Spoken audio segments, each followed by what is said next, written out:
Good morning बच्चों। हिंदी की कक्षा में आपका स्वागत है। बच्चों, हम लोग पढ़ रहे थे पाठ 10 अनोखी चिड़िया। हम लोग इसका प्रश्न उत्तर दोनों मौखिक और लिखित दोनों कर चुके हैं। आज हम लोग भाषा से करना शुरू करेंगे। तो भाषा से पढ़ने से पहले आइए हम लोग देखते हैं कि कुछ क्या हम लोग पुस्तक में करेंगे और क्या हम लोग कॉपी में लिखेंगे। ठीक है, तो आइए देखते हैं। प्रश्न उत्तर के बाद है सही उत्तर पर निशान टिक लगाओ। इसे हम लोग पुस्तक में ही करेंगे। ठीक है। मोहित को क्या इकट्ठा करने का शौक था। इसे ये जो है नंबर 2 हम लोग इसे पुस्तक में ही करेंगे, इसे कॉपी में करने की जरूरत नहीं है। मोहित को क्या इकट्ठा करने का शौक था? डाक टिकट। तो यहाँ हम लोग टिक कर देंगे। ठीक है। कीवी की नाक किस काम में उसकी सहायता करती है? कीवी की नाक किस काम में? खाना ढूंढने में, उड़ने में, खाना खाने में। तो यहाँ क्या होगा? खाना ढूंढने में। ठीक है। इसके बाद है नंबर ग, कीवी खुद को बचाने के लिए कहाँ जाकर छिपती है? पेड़ों पर, लोगों के घरों में, अपने घोंसले में, लंबी लंबी झाड़ियों में। तो यहाँ होगा लंबी लंबी झाड़ियों में। तो इस तरह से आप लोग इसे टिक कर लीजिएगा। ठीक है। अब आ जाइए हम लोग देखते हैं भाषा से।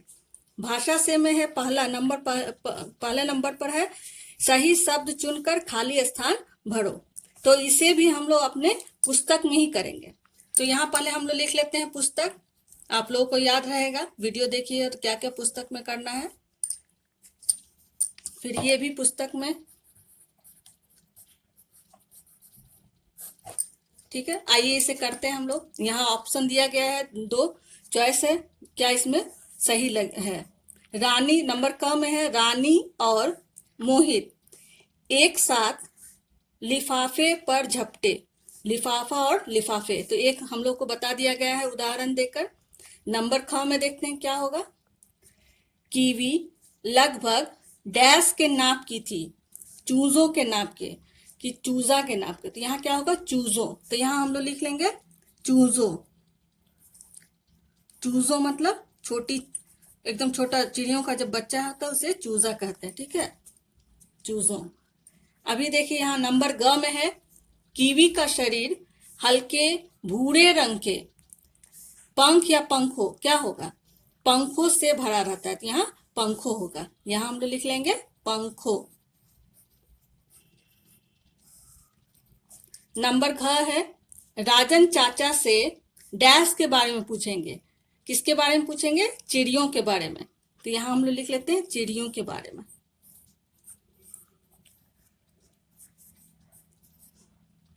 ठीक है, इसी तरह से आप लोग अपने बुक में ही इसे कर लीजिएगा। अब देखिए नंबर 2 में जो है, यहाँ आइए, भाषा से के नंबर 2 में है स्वर और व्यंजन क्रम के अनुसार इसे लिखना है। तो इसे हम लोग कॉपी में करेंगे, इसलिए इसे बाद में इसके बारे में चर्चा करेंगे। पहले क्या क्या पुस्तक में करना है वो देख लेते हैं। इसके बाद है वाक्य बनाओ। वाक्य बनाओ भी हम लोग कॉपी में करेंगे। विशेषण शब्द चुनकर खाली स्थान भरो। इसे भी हम लोग पुस्तक में नहीं, इसे हम लोग कॉपी में ही करेंगे। तो ये 3 चीज नंबर 2, 3 और 4 हम लोग कॉपी में करेंगे।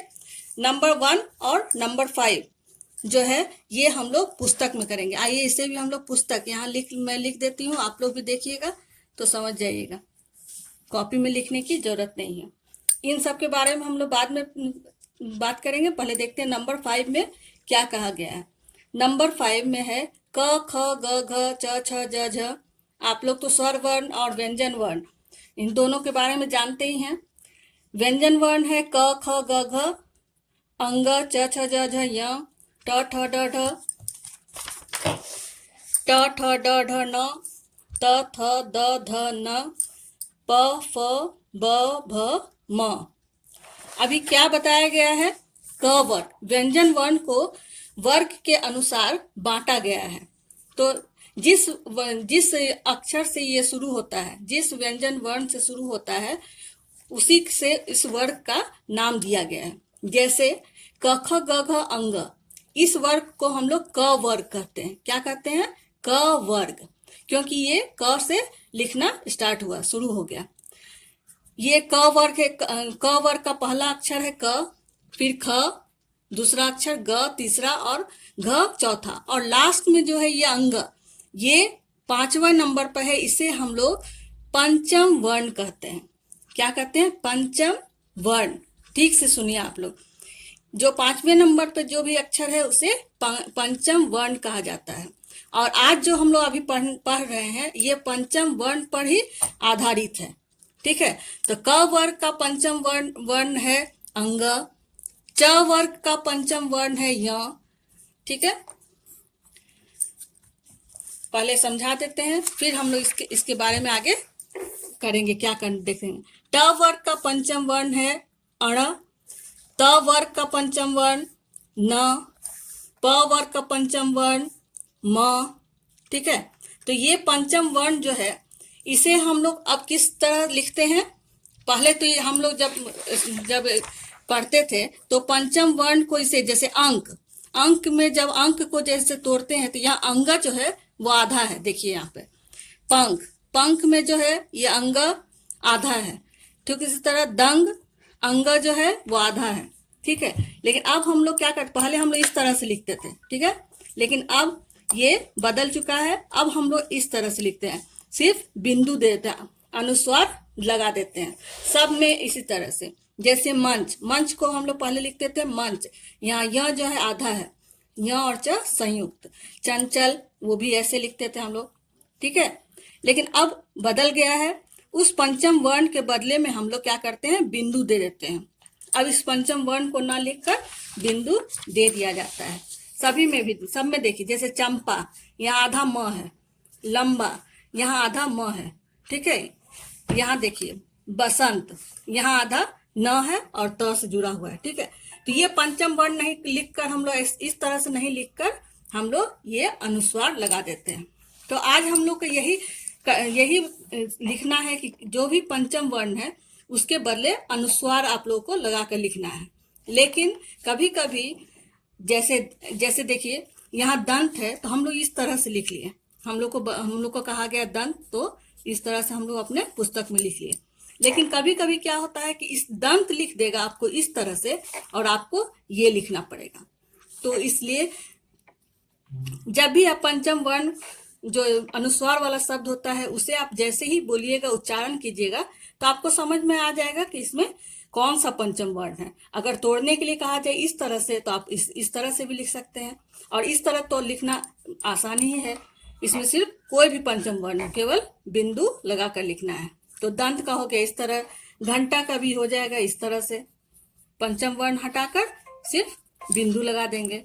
मंच, यहाँ है मंचन। ठीक है, चंपक,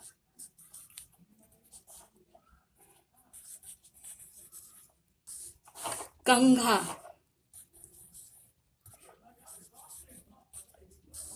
और ये हो गया अंदर। तो ये हो गया पंचम वर्ण को हटाकर अनुस्वार लगाना। तो इस तरह से आप लोग इसे कीजिएगा। ठीक है बच्चों, आइए हम लोग भाषा से का नंबर 2 जो हम लोग कॉपी में करने वाले हैं उसके बारे में जानते हैं। नंबर 2 में कुछ शब्द दिया गया है जिसे हम लोगों को कहा गया है डिक्शनरी के अनुसार लगाना। डिक्शनरी में जिस तरह से लिखा रहता है उस हिसाब से हमें उन्हें लिखना है। हिंदी में डिक्शनरी को हम लोग शब्दकोश कहते हैं। देखिए ये हिंदी का डिक्शनरी है, हिंदी का शब्दकोश है। ठीक है, शब्दकोश, क्योंकि शब्दों का संग्रह है इसलिए शब्दकोश। खजाना, कोश मतलब खजाना। तो हमें कैसे लिखना है? इंग्लिश में जब हम लोग डिक्शनरी खोलते हैं, आप लोग देखते ही होंगे, उसमें अल्फाबेटिकली लिखा रहता है, ABCD, उस हिसाब से सारे शब्द लिखे रहते हैं। तो हिंदी में भी उसी तरह से है। जैसे पहले अ से जो शब्द होगा वो लिखा जाएगा, इसके बाद जब क ख ग घ से जो शब्द स्टार्ट होगा तो क, फिर का, फिर की, इस तरह से शब्दों को लगाया जाएगा, उसे अरेंज करके लिखा जाएगा। तो जो शब्द दिया गया है हमें उसे लिखना है अपने कॉपी में डिक्शनरी के अनुसार। ठीक है, शब्दकोश के अनुसार। तो आइए देखते हैं कैसे लिखना है, कौन सा शब्द पहले होगा और कौन सा बाद में होगा। ठीक है, आइए यहाँ शब्द दिया गया है और यहाँ हम लोग को बतलाया भी गया है कि डिक्शनरी स्किल्स यानी इसको कैसे लिखना है। तो पहले हम लोग देखेंगे शब्द क्या है। उड़ान, इकट्ठा, अजीब, एक, आश्चर्य, डाक, पक्षी, चित्र, मोहित, लंबी, बात, तस्वीर, राष्ट्रीय, गोल मटोल, सहायता। ठीक है, अब इन शब्दों को हम लोग शब्दकोश के अनुसार लिखेंगे। तो पहले देखिए 3 शब्द दे ही दिया गया है, अजीब, आश्चर्य, इकट्ठा। इसके बाद हम लोग लिखेंगे उड़ान, फिर देखेंगे क्या है, एक, गोल मटोल, चित्र, डाक, तस्वीर, पक्षी, बात, मोहित, राष्ट्रीय, लंबी और अंत में होगा सहायता। तो इस तरह से हम लोग को यहाँ नहीं लिखेंगे, हम लोग इसे पुस्तक में कॉपी में लिखेंगे। ठीक है, जिसे आप लोग खोज के लिखिएगा। यहाँ पर फिर इतना जगह नहीं है, देखने में नहीं अच्छा लगेगा। इसके बाद है नंबर 3 में है दिए गए शब्दों से वाक्य बनाओ। यहाँ 4 शब्द दिया गया है, इसे भी आप लोग कॉपी में कीजिएगा। पहला शब्द है लिफाफा, तो क्या लिखेंगे हम लोग, डाकिया, लिफाफा,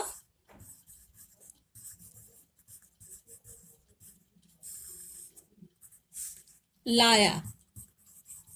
बस छोटा छोटा वाक्य लिखिए, लेकिन सही लिखिए। टिकट, मुझे डाक टिकट,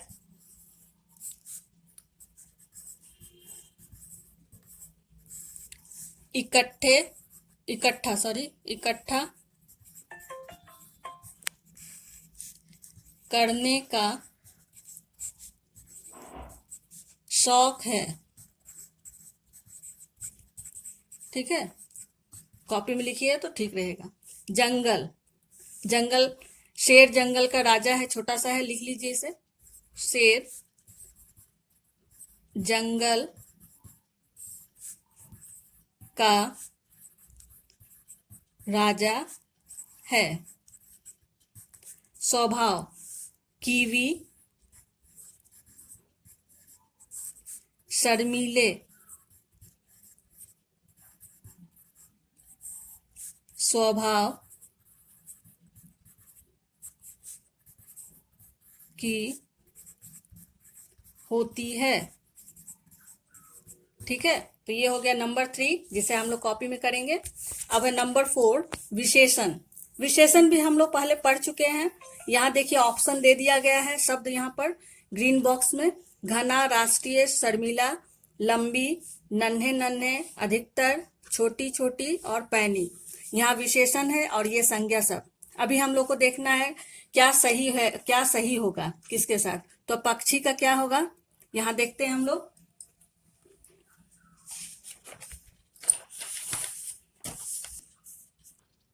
देखिए यहाँ मैं संज्ञा के आगे विशेषण लगा दी हूँ, लिख दी हूँ। अधिकतर चिट्ठियां, राष्ट्रीय पक्षी, नन्हे नन्हे पंख, छोटी छोटी टांगे, पैनी चोंच, घना जंगल, लंबी नाक, शर्मिला स्वभाव। तो इस तरह से आपको अपने कॉपी में करना है, इसे कॉपी में। ठीक है, ये पुस्तक में नहीं, इसे कॉपी में कर लीजिएगा। तो आज हम लोग ये पाठ यहीं पर समाप्त हो गया। अगली कक्षा में हम लोग नए पाठ से शुरुआत करेंगे। तब तक के लिए धन्यवाद।